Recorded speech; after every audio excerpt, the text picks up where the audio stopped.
It's not a done deal. After months of negotiations, American lawmakers have failed to make a breakthrough in last-ditch talks. The sequester is happening, meaning automatic cuts will slash Washington's military and domestic spending by $85 billion this year. RT's Gayana Chichikan takes a look at why this could prove a headache in the U.S. and beyond. Let me begin with where this sequester comes from. For a long time, Congress has been in gridlock over what to cut, paralyzed. But everybody knows spending cuts are absolutely necessary to balance the budget. At some point, Washington came to a conclusion that only in an atmosphere of crisis they can solve something. So they manufactured a crisis. Not the first time, by the way. They're actually getting into the habit of doing that. The previous one was the fiscal cliff 2 months ago. Now it's the sequester. Let's see who may soon pay for Washington's self-scaring tactics. Nationwide, 750,000 jobs are on the line. The thing about automatic cuts is that agencies and departments don't get to decide what to put on the cutting board.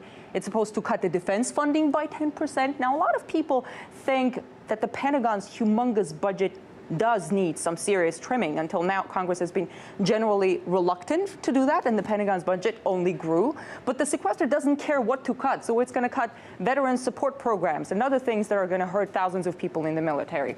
The cuts could also lead to the closing of hundreds of air control towers, making it harder for planes to take off on land, and a reduced number of Border Patrol agents would lead to delays at the ports of entry. Among other things, also, 600,000 women will lose assistance from the government's Women, Infants, and Children program. As a result of cuts to federal spending on local education, 10,000 teachers and 8,000 other staff could lose their job, again, nationwide. And this will affect each and every state, no exception, just a few examples.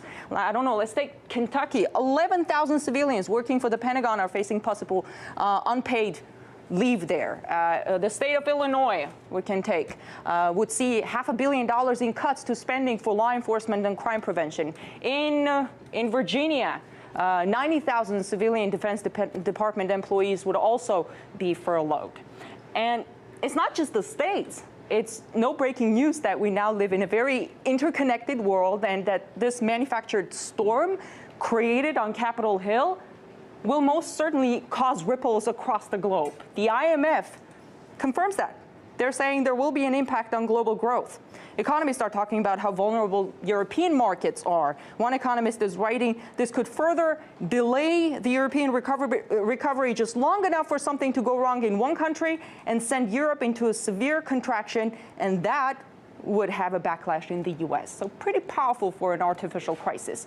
The sequester may be a manufactured crisis, but America's deficit problem is not. It is very real. The country is running a huge deficit. Washington keeps spending and borrowing, but fails to balance the budget. And economists say that could have serious long-term effects on global economy. In Washington, I'm Gayana Chichikan. Professor of Political Economy Jack Rasmus believes the new cuts will only bring more uncertainty to the global economy.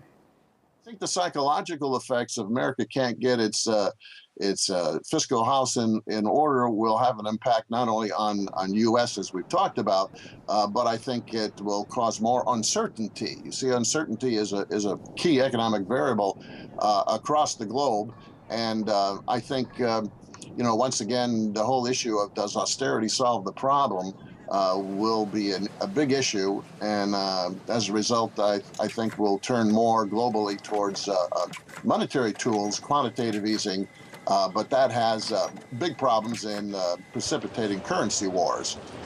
So we'll see what happens on the monetary side, and that will be an outcome of all this, I think.